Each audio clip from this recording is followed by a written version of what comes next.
नमस्कार, कैसे हैं आप सभी? आप अच्छे होंगे और जो आपका स्वास्थ्य काफ़ी अच्छा होगा। हम भारत के भूगोल को लेकर चर्चा कर रहे हैं। भारत के भूगोल के अंदर जो हमारा टॉपिक चल रहा है, भारत की स्थिति और बुनियादी सिद्धांत की हम बात कर रहे हैं। इसका अर्थ होता है कि हम कितने प्रकार से भारत की स्थिति को देख सकते हैं, समझ सकते हैं, ताकि आगे चलकर जब जलवायु आप पढ़ो, चाहे नदियाँ पढ़ो, चाहे कुछ भी पढ़ो, लेकिन भारत की स्थिति अगर आपको पता नहीं है, तो आप ये मान के चलिए कि वो टॉपिक आपको रटने ही पड़ेंगे, आप उनको समझ नहीं पाओगे। इसलिए इनको हम शुरुआती जो टॉपिक होता है, जो शुरुआती विश्लेषण होता है किसी भी मैप को लेकर या किसी भी सब्जेक्ट को लेकर, उसे काफ़ी ध्यान से और काफ़ी गहराई पे उस पे चर्चा करनी होती है। तो वही कोशिश हम कर रहे हैं। हमारी काफ़ी सारी क्लासें इस 9th क्लास के एनसीईआरटी की जो बुक है, उसमें 9th क्लास जो है उसकी शुरुआती जो टॉपिक है उसको लेकर काफ़ी सारी क्लासें हो चुकी है। आज की हमारी क्लास में एक क्वेश्चन भी आया है और कहा गया है कि क्लैरिटी नहीं आ पा रही है। समझ में तो आ रही है चीज़ें, लेकिन नोट्स किस प्रकार से बनाएं क्लियरिटी नहीं आ पा रही है। तो उसको लेकर हम एक बार वापस रिवाइज करेंगे और अब फिर अपने अपने अगले टॉपिक पर चलेंगे। तो शुरू करते हैं। पहला चैप्टर है ये एनसीईआरटी जो बुक है हमारी, उसका 2026 में भी हम हैं। भारत का भूगोल हमारा विषय है और कक्षा एनसीईआरटी की जो 9th क्लास की जियोग्राफी की जो बुक है, उस किताब को लेकर हम बात कर रहे हैं। समझना है यहाँ पे, ये जो हमने बॉक्स बनाया है, ये भारत की देशांतरी स्थिति है, भारत की अक्षांशीय स्थिति है। ये क्या होती है? तो हमारा जो पहला पॉइंट हमने रखा है, इसमें हमने आपको कहा है कि जो गोलार्ध की स्थिति है, जो गोलार्ध है, जो वर्ल्ड का जो मैप होता है, आपने देखा होगा वर्ल्ड का मैप जो होता है इस प्रकार का मैप होता है।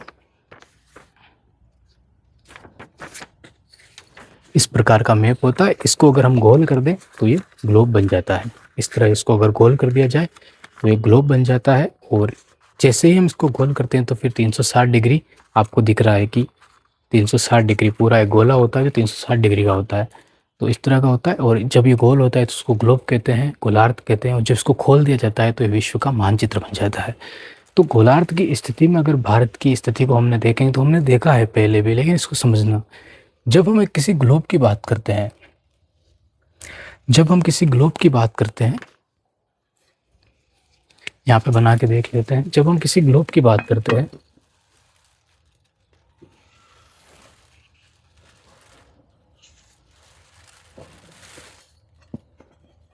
इसको ध्यान से समझना, इसको काफ़ी अच्छे से हमारी लैंग्वेज में, किताबी भाषा से थोड़ा दूर हमारी लैंग्वेज में इसका विश्लेषण करके देखते हैं कि हम इसको किस तरह बेहतर समझ सकते हैं। जब ये चीज़ होती है तो इसका कोई ना कोई केंद्र तो रहा होगा। तो हम यहाँ पे केंद्र बना दिया। किस आधार पे हमने ये केंद्र बनाया है? गोलार्ध की स्थिति में भारत को देखने की कोशिश कर रहे हैं और समझ रहे हैं कि हम इसको किस प्रकार से समझ सकते हैं। तो हमने यहाँ पे गोला बनाया, उसमें केंद्र बनाया। अब बताइए मुझे कि इसकी कैसे पता चलेगा कि ये जो केंद्र में हमने हिस्सा बनाया, ये सटीकता के साथ हिस्सा बनाया या ये काफ़ी मतलब कि बीचों बीच में बिंदु लगाया, कैसे पता करेंगे? हम मुश्किल होगा ना पता करने के लिए। हमने अंदाज से यहाँ पे लगा दिया। इसका पता करने के लिए हमने क्या किया, एक नॉर्थ पोल, साउथ पोल और यहाँ फिर ठीक है, दो तो यहाँ पे भी, इसके बीचों बीच में हम एक लाइन खींच दी। ठीक है, ये खींच दी और एक लाइन हमने ऐसे खींच दी। तो फिर हमको पता चल गया कि जो केंद्र में हिस्सा बना है, बीच का वो हिस्सा यहाँ पे बना है। यहाँ से लगाकर यहाँ तक जो रेखाएं हैं, ये समय भी बताती है, दूरी भी बताती है। यहाँ से लगाकर यहाँ तक जो रेखा है वो सिर्फ दूरी का काम करती है, समय का काम वो नहीं करती है। देशांतर रेखाएं समय भी बताती है, दूरी भी बताती है, लेकिन अक्षांश रेखाएं सिर्फ दूरी बताने का काम करती है। इसीलिए हम कहते हैं कि दो रेखाओं के बीच में 111 किलोमीटर का अंतर होता है। ठीक है, तो अब ये पूरा हमारा गोलार्ध हो गया और इसमें बीचों बीच स्थिति, जो बीचों बीच लाइन बनेगी, अब टोटल होते हैं 360 डिग्री। टोटल अक्षांश रेखाएं होती है 360 डिग्री। तो 0 डिग्री से शुरू होगी और ख़त्म होगी 360 डिग्री पे। ठीक है, 0 डिग्री से शुरू होगी, ख़त्म होगी 360 डिग्री पे। ये देशांतर रेखाएं, इनके बीच की जो रेखा होगी, तो आप इसको 2 से डिवाइड करोगे तो 180 डिग्री रेखा निकल के आएगी। 180 डिग्री जो रेखा निकल के आएगी वो अंतर्राष्ट्रीय रेखा होगी। कौन सी रेखा होगी? अंतर्राष्ट्रीय रेखा होगी। अंतर्राष्ट्रीय रेखा होगी। अंतर्राष्ट्रीय रेखा क्यों होगी? पृथ्वी के ऊपर 24 घंटे का एक दिन होता है पूरी पृथ्वी पे। सिर्फ एक, हम इस तरह नहीं कह सकते हैं कि आधी पृथ्वी पे 24 घंटे का एक दिन होता है, नहीं। पूरी पृथ्वी पे 24 घंटे का एक दिन होता है। ये पृथ्वी है, आधी इधर है, आधी इस साइड में है, दोनों साइड में आधी पृथ्वी इधर है, आधी पृथ्वी इधर है। आधी पृथ्वी पे सूर्य की किरणें होती है, आधी पृथ्वी पे सूर्य की किरणें नहीं होती है। ठीक है, एक सरलता के साथ अगर हम देखें तो जहाँ पे आधे घंटे मतलब आधे दिन में सूर्य की किरणें होती है, वहाँ पे 12 घंटे का दिन होता है, 12 घंटे का। जहाँ पे पृथ्वी पे सूर्य की किरणें मौजूद होती है वो 12 घंटे रह पाती है, 12 घंटे बाद वो अपनी जगह चेंज कर लेती है। ठीक है, तो ऐसा होता है पृथ्वी के ऊपर। तो हम 12 घंटे लिखें चाहे हम 180 डिग्री लिखें, एक ही बात होती है। जब आप 360 डिग्री में 24 का भाग लगाओगे, ठीक है, तो जो मिनट जो भी आप निकालोगे वो निकालेंगे तो यही निकल के आएगा कि 1 डिग्री बराबर 4 मिनट होंगे। ठीक है, यही औसतन निकल के आता है। तो आप 12 को गुणा कर लेना कितने डिग्री, 180 डिग्री से, तो कितने मिनट निकल के आते हैं। मतलब कि 4 मिनट को 180 डिग्री से गुणा कर लेना, 4 डिग्री होगा, इसको गुणा करना 180 डिग्री से। ठीक है, तो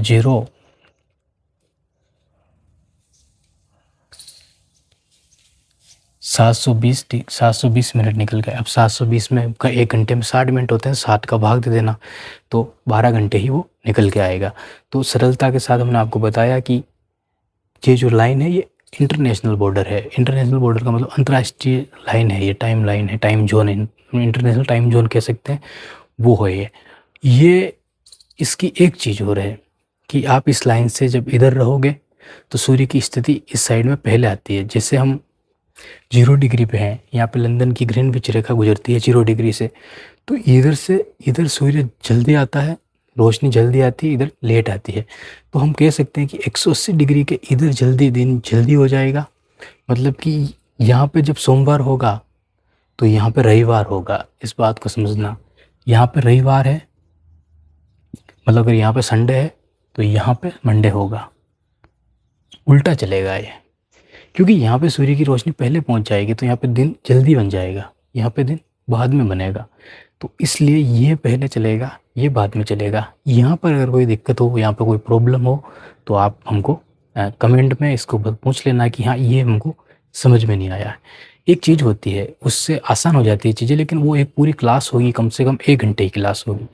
होता है क्या है कि हमारे घर में जो घड़ी होती है वो घड़ी इस तरह होती है, यहाँ पे 12, फिर 2, 3, 4, 5, 6 ऐसे बजते हैं। ठीक है, लेकिन यहाँ पे जो टाइम सुई होती है वो चलती है निरंतर। अगर इस समय को हम चला दें और घड़ी को स्थिर रख दें तो हम समझ जाएंगे कि ये घड़ी है जो सूर्य की किरणें हैं और ये पृथ्वी घूम रही है, ये टाइम जो घूम रहा है पृथ्वी घूम रही है। इस तरह की चीज़ें होती है, लेकिन इसमें घंटा लगेगा हमको, तो 1 दिन क्लास लेंगे उसकी अलग से।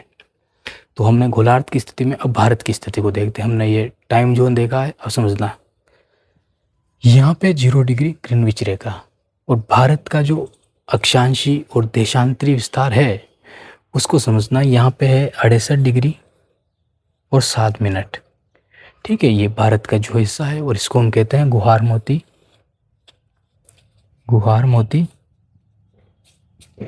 ठीक है, गुहार मोती।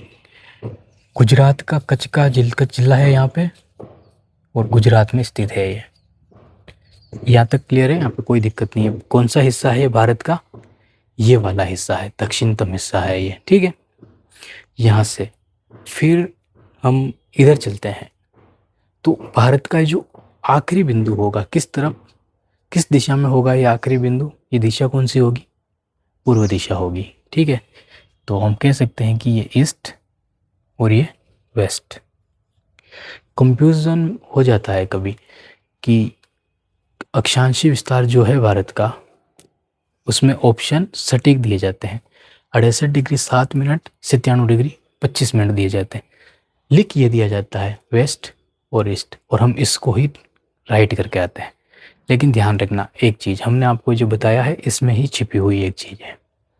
ये है 0 डिग्री लाइन जो लंदन से गुजरती है, ये इंटरनेशनल है जो पृथ्वी के बीचों बीच से गुजरती है, और ये वापस लास्ट है जो 360 डिग्री होती है। अब टोटल जो रेखाएं हमको बताई जाती है वो 360 डिग्री ही होती है, लेकिन अगर 0 से हम 360 डिग्री को गिनेंगे तो टोटल कितनी हो जाएगी? 361 हो जाएगी। तो ये जीरो जो लाइन है ये वाली, ये और ये दोनों एक ही लाइन है। आप ध्यान से देखिए, ये पूरा गोला बन रहा है, ये ध्यान से देखिए इसको। आपने कभी कहीं इस लाइन को कटते हुए देखा है क्या? कहीं भी इस लाइन को कटते हुए देखा है क्या? कहीं भी? ये लाइन तो आपको कटती हुई दिख रही है, ध्यान से देखिए, लेकिन क्या इस लाइन को कटते हुए देखा है क्या? नहीं देखा है। तो 360 डिग्री भी यही लाइन है और 0 डिग्री भी यही लाइन है। और इसी तरीके से ये लाइन पूरी एक ही मानी जाती है। इस तरीके से हमने 360 रेखाएं लाइनें खींची जो पृथ्वी के आगे और पीछे दोनों साइड में है, इस तरीके से, ठीक है, 360 डिग्री। तो ये भी एक है। अब समझना, 0 डिग्री ये हो गई और ये हो गई, इसके मध्य में ये स्थिति हमने बनाई। ये जो लाइन है, इससे इधर कौन सी दिशा होगी? इससे इधर कौन सी दिशा होगी? वेस्ट दिशा होगी। इससे इधर कौन सी दिशा होगी? ईस्ट दिशा होगी। अब हमको इसमें देखना है कि भारत की स्थिति कहाँ पे है। 68 डिग्री 7 मिनट है, ये 0 डिग्री है, ठीक है। ये कितना डिग्री हो जाएगा? 180 डिग्री। ये कितना हो जाएगा? 360 डिग्री हो जाएगा, ठीक है। अब समझना है, यहाँ पे 68 डिग्री 7 मिनट है, तो 68 डिग्री 7 मिनट 0 डिग्री से किस तरफ है? 0 डिग्री से किस तरफ है? इस तरफ है, ठीक है। तो हम कह सकते हैं कि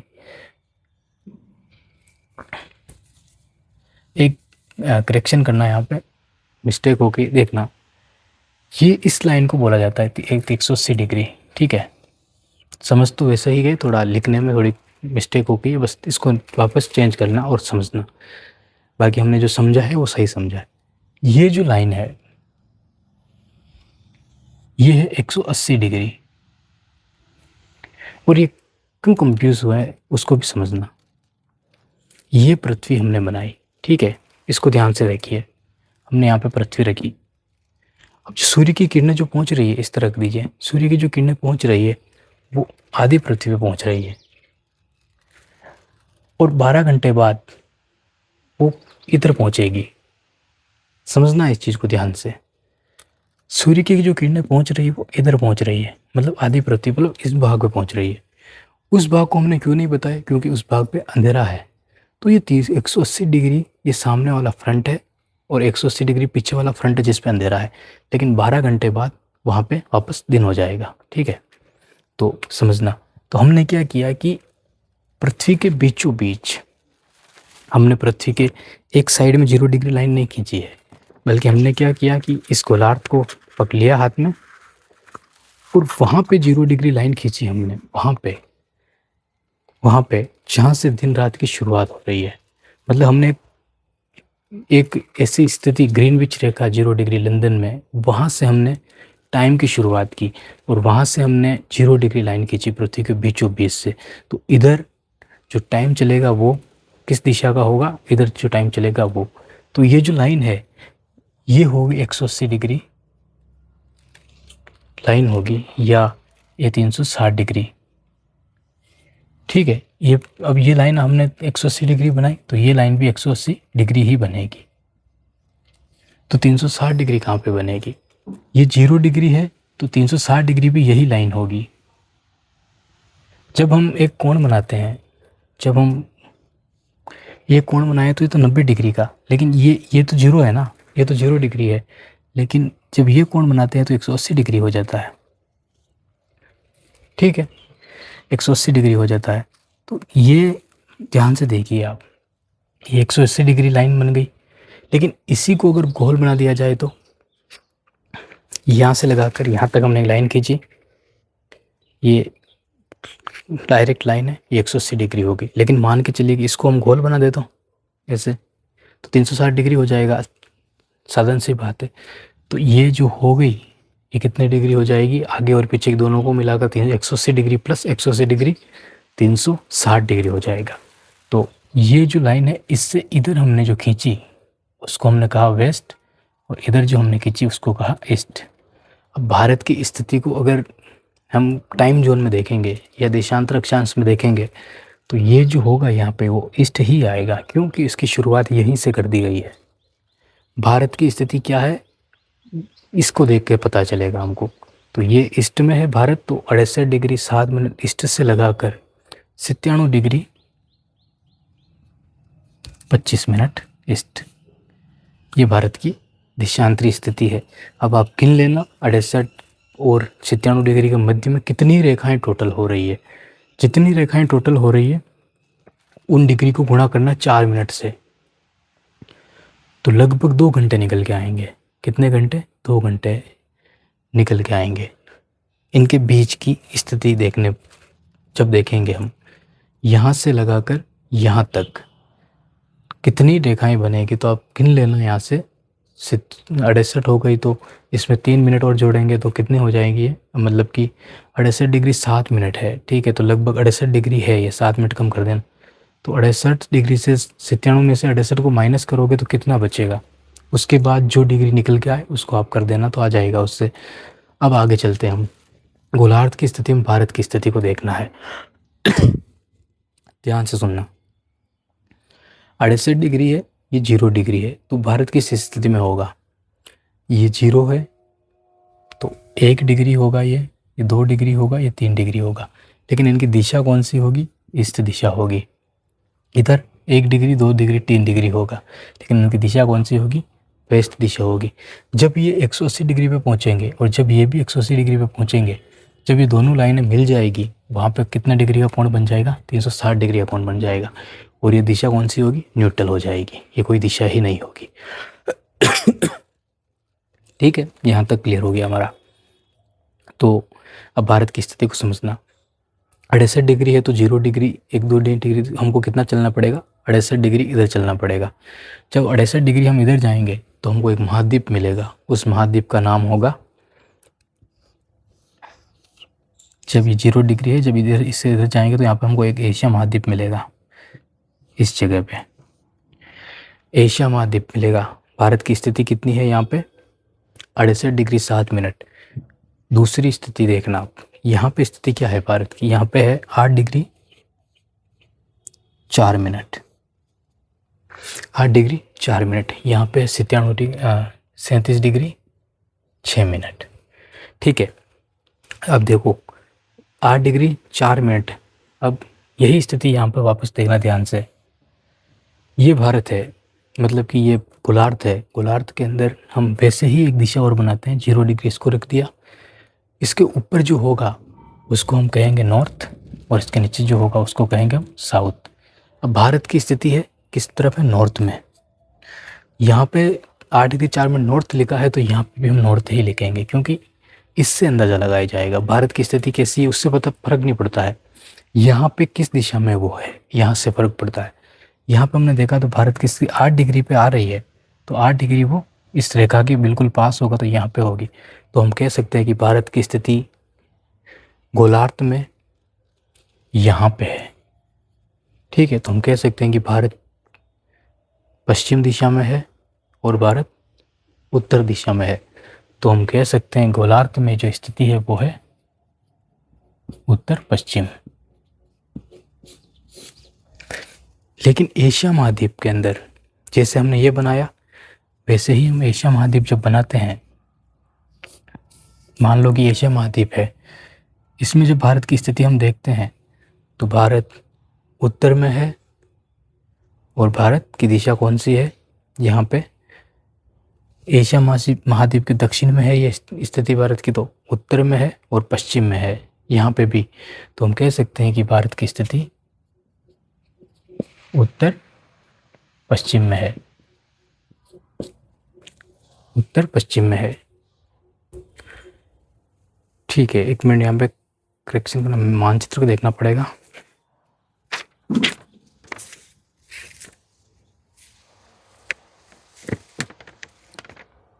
ये रहा मानचित्र। ठीक है, ये एशिया महाद्वीप है, यहाँ से लगाकर ये इधर यूरोप हो जाएगा, यहाँ से लगाकर यहाँ तक। अब ध्यान से देखो, इधर हिस्सा ज़्यादा दिख रहा है और इधर हिस्सा थोड़ा कम दिख रहा है, बाकी है तो दक्षिण में। ठीक है, तो हम कह सकते हैं कि एशिया महाद्वीप के अंदर, एशिया महाद्वीप हमने इसे बनाया तो भारत की स्थिति इस तरफ होगी, तो हम कह सकते हैं कि उत्तर पूर्व में। भारत की स्थिति किस दिशा में है? उत्तर पूर्व में। और यहाँ गोलार्ध के अंदर भारत की स्थिति किस दिशा में है? उत्तर में है और पूर्व में है। ठीक है, पश्चिम नहीं, पूर्व होगा। एशिया महाद्वीप के अंदर उत्तर में होगा और पूर्व में होगा। ठीक है, फिर आगे चलते हैं। एक बार इसको बना लीजिए, फिर आगे चलते हैं।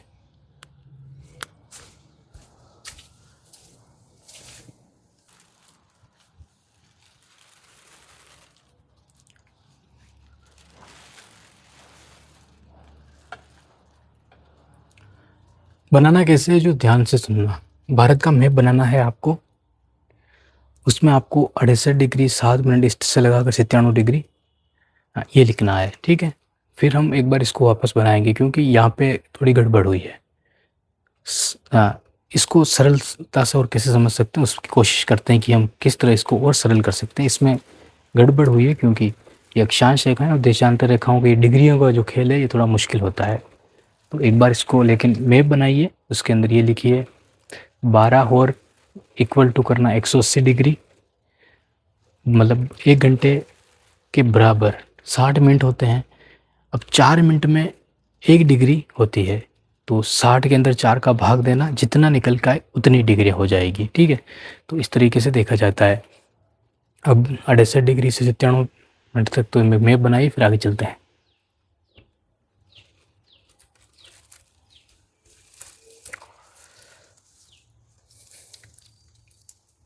ठीक है, तो एक बार इसको वापस करेक्ट करते हैं, अच्छे से बनाते हैं।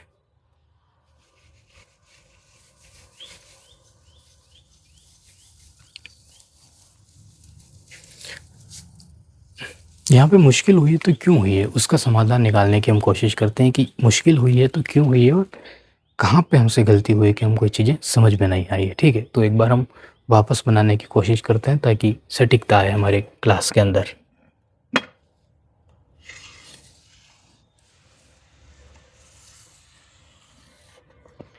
अब ध्यान से समझेंगे और हर एक चीज़ को बारीकी से देखने की कोशिश करेंगे। देखो, हमने ग्लोब बनाया। ग्लोब हमने बनाया, क्यों बनाया? इसलिए बनाया कि हमको पता चल गया कि हमारी पृथ्वी गोल है, इसलिए हमने उस पर ग्लोब बना दिया।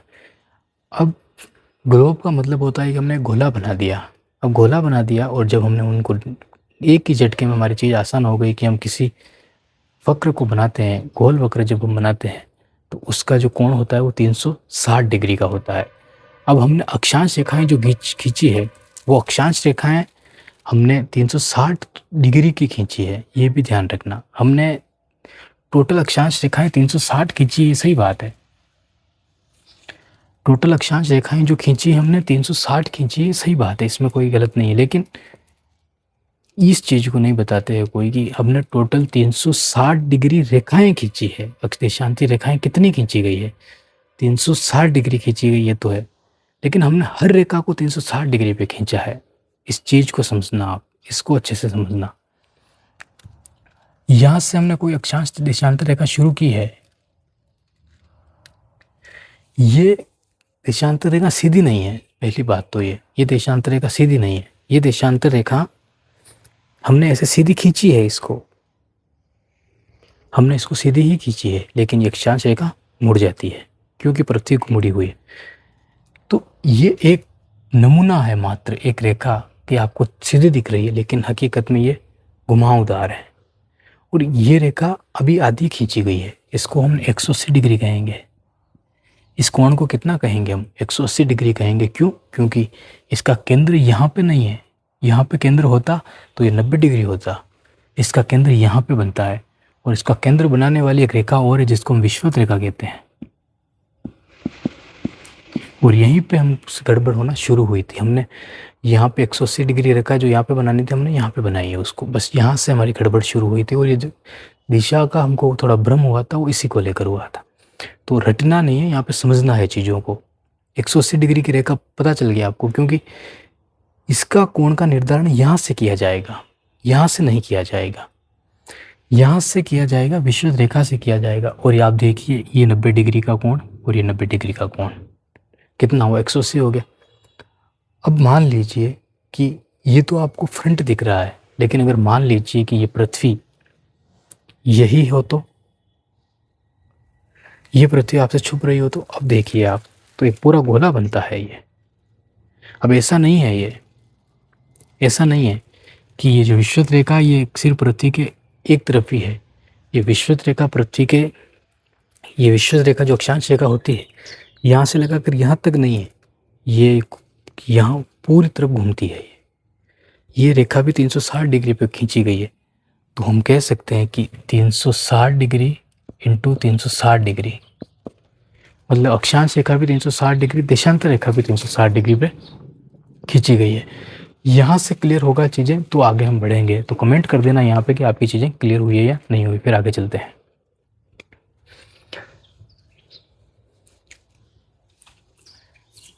अब देखना यहाँ पे, अब हम भारत की स्थिति को समझने की कोशिश करते हैं। और हमें किसी मैप की ज़रूरत नहीं है, मानचित्र की ज़रूरत नहीं, हम सिर्फ आंकड़ों के आधार पर इस मानचित्र को समझेंगे, देखेंगे। 180 डिग्री है और यहाँ से हम मान के चलते हैं कि पृथ्वी के बीचों बीच एक लाइन खींची गई, उसको हमने कहा 0 डिग्री,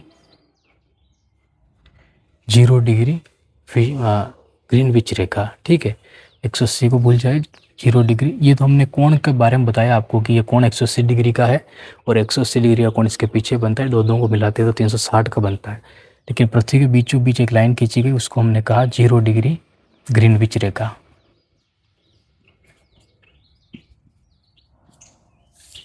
0 डिग्री ग्रीनविच रेखा, ठीक है। 0 डिग्री ग्रीनविच रेखा हमने कहा। अब आप स्थिति देखिए भारत की, 68 डिग्री 7 मिनट है और टोटल जो होते हैं वो इधर इस साइड में 180 डिग्री होंगे। कितने डिग्री होंगे? 180 डिग्री होंगे। 180 डिग्री इधर, 180 डिग्री इधर, टोटल 360 डिग्री, तो 180 डिग्री होंगे। अब आप बताइए 68 डिग्री 180 डिग्री से इसके आधे हैं या आधे से कम है? तो आप कहोगे कि 68 और 68 को प्लस करेंगे हम तो 8 8 16 6 136 डिग्री हो रहे, मतलब इसके आधे से काफ़ी ज़्यादा कम है। तो हम कह सकते हैं कि ये भारत जो है इस आधी स्थिति से भी इधर है। तो भारत की स्थिति किस तरफ होगी? तो भारत की स्थिति 0 डिग्री से तो इधर होगी, लेकिन कितनी इधर होगी? तो आधे से भी काफ़ी कम में इधर होगी। ठीक है, तो ये पहला पॉइंट हमने ये निकाला। तो हम यहाँ पे लिख सकते हैं कि 68 डिग्री जो स्थिति है भारत की वो किस दिशा में है? तो इस दिशा में है। और इस दिशा को हम क्या कहेंगे? इस दिशा कहेंगे, यहाँ पे कोई दिक्कत नहीं है। 97 डिग्री 25 मिनट, इसको भी ध्यान से देखना, ये एशिया महाद्वीप के अंदर निकलती है स्थिति फिर हमारी। 97 डिग्री 68 डिग्री से लगाकर 97 डिग्री 25 मिनट, इसके बीच को जोड़ लीजिए आप। 68 डिग्री हो गई, ये 7 मिनट हो गए, तो 7 मिनट को भूल जाए। 68 डिग्री 69 और 70, 2 डिग्रियाँ ये। उसके बाद 80 और 90, 2 और 20 22 डिग्री हो गई। 22 डिग्री के बाद 97 डिग्री है और 25 मिनट है। ठीक है, तो उस 25 में से 7 माइनस करोगे तो कितना हो जाएगा? यहाँ पे 7 माइनस करेंगे तो यहाँ पे कितना हो जाएगा? 25 से 18, 18 और 7 ये, तो हम लगभग इसको मान के चलते हैं कि 30 डिग्री हो रही है। वैसे तो हो तो रही है 29 डिग्री 8 मिनट, सॉरी 18 मिनट, लेकिन इसको हम 30 डिग्री मान के चलते हैं मोटे मोटे तौर पे। और 30 डिग्री मान के चलते हैं, और 30 डिग्री को जब हम गुणा करते हैं 4 से तो 3 0 और 3 120 मिनट आते हैं। 4 से गुणा इसलिए किया क्योंकि 1 डिग्री में 4 मिनट होते हैं, 120 मिनट आते हैं।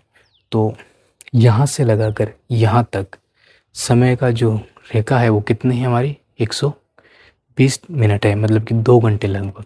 तो हमने 1 घंटा और 1 घंटे के बीच में एक लाइन हमने खींच दी। ठीक है, ये देशांतर स्थिति, इसी को यहाँ पे समझना। दिशा कौन सी है? ये तो भारत किस दिशा में स्थित है? पश्चिम दिशा में स्थित है। और दूसरी चीज़ 8 डिग्री 4 मिनट है, तो भारत गोलार्ध में किस दिशा में स्थित है? तो ये 8 डिग्री 4 मिनट नॉर्थ है। तो हम कह सकते हैं कि भारत इस लाइन से ऊपर है। तो भारत की स्थिति गोलार्ध के अंदर जो हम देखेंगे वो क्या होगी? पूर्व दिशा हो, इधर पूर्व दिशा है, इधर पूर्व दिशा है। ठीक है, पश्चिम नहीं है, पूर्व दिशा है। तो पूर्व और उत्तर, तो उत्तर पूर्व होगी। ठीक है, तो हमने लिखा है उत्तर पूर्व गोलार्ध की स्थिति में बनती है। भारत की दिशा इधर है तो उत्तर पूर्व दिशा है। उसके बाद एशिया महाद्वीप की हम बात करते हैं तो एशिया महाद्वीप में उत्तर में है भारत, एशिया महाद्वीप के तो दक्षिण में है। ठीक है, तो एशिया महाद्वीप में जो स्थिति बनेगी वो दक्षिण होगी, पहली बात तो ये। और दूसरी बात, एशिया महाद्वीप के दक्षिण पूर्व में है वो, हमने आपको मैप बताया था, इसमें ध्यान से देखना, नोटिस आप स्केल लेके भी देखना। यहाँ से स्टार्ट होता है एशिया महाद्वीप, तो ध्यान से देखिए ये जो हिस्सा है आधा यहीं पे हो जाता है, इससे इधर है भारत, तो ये दिशा तो पूर्व और दक्षिण पूर्व, तो हम कह सकते हैं कि एशिया महाद्वीप के अंदर जो स्थिति है वो दक्षिण पूर्व में है भारत की स्थिति। तो गोलार्ध के अंदर उत्तर पूर्व में है, दक्षिण पूर्व में एशिया महाद्वीप में है। ठीक है, यहाँ तक क्लियर हो गई, गोलार्ध की स्थिति को हमने समझ लिया, ये भी समझ लिया, और ये भी हमने देख लिया अक्षांश स्थिति भारत की ये है। जो हमने ये टॉपिक भी हमारा कंप्लीट कर लिया है, अक्षांश और देशांतर रेखा। तो आप ये मैप बनाइए, उसमें यह चारों को लिखिए। ठीक है, फिर ये लिखना 29 डिग्री 18 मिनट भारत का सटीकता साथ देशांतर है। तो मोटे तौर पे 30 डिग्री हम मानते हैं, 30 को 4 से गुणा करेंगे तो 120 मिनट आएंगे। फिर हमने अगले टॉपिक कर्क रेखा की ओर चलते हैं, तो ये बना लीजिए, फिर आगे चलते हैं।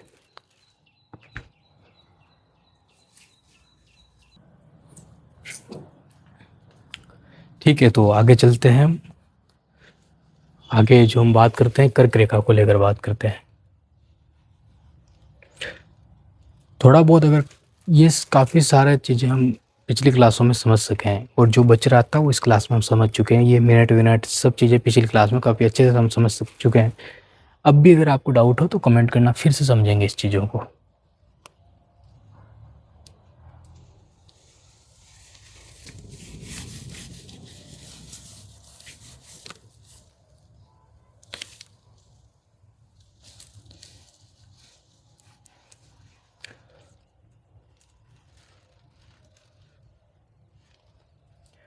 अब ध्यान से सुनना और देखना। यहाँ पे कर्क रेखा की बात करेंगे, चौथा पॉइंट, और ये हम अगली क्लास में बात करेंगे। कर्क रेखा को और समझ लेते हैं। ये गुजरात है यहाँ पे। ठीक है, भारत का देशांतरी आखिरी छोर कहा जाता है। और ये जो भारत की स्थिति है वो यहाँ पे है मिजोरम,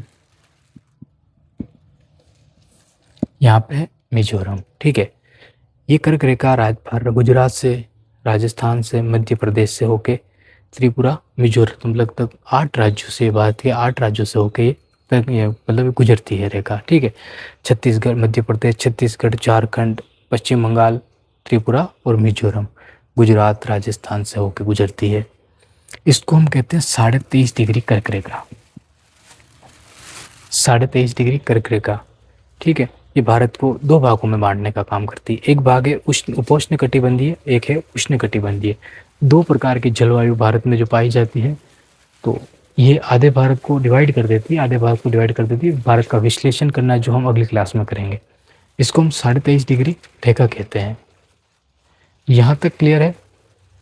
कर्क रेखा जो भारत के 8 राज्यों से होकर गुजरती है हमारी।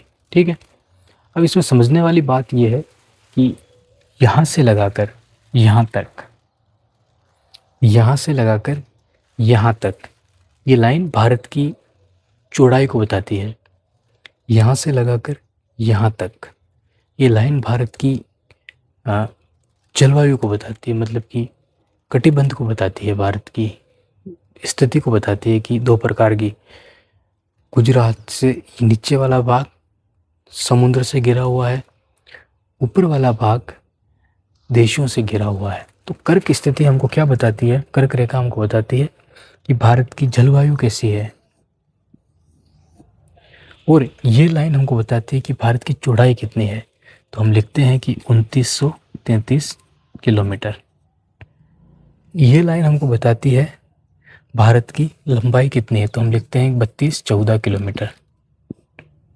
3214 किलोमीटर भारत की लंबाई, 3214 किलोमीटर, चौड़ाई 2933 किलोमीटर। ये लाइन हमको बताती है भारत का देशांतरीय मानक टाइम जोन क्या है, मध्याह्न रेखा क्या है।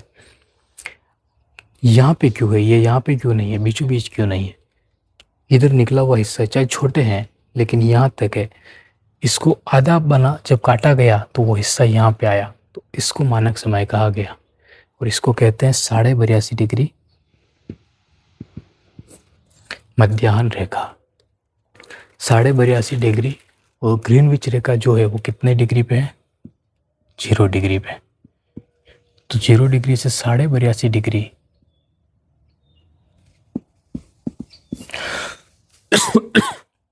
कितना टाइम आगे हैं हम? तो 82 को गुणा करना पड़ेगा 4 मिनट से, इंटू 4 मिनट से, इसमें भाग देना 60 का, इसमें भाग देना पड़ेगा 60 का, ठीक है। तो जितने घंटे निकल के आएंगे उतने घंटे हम आगे हैं।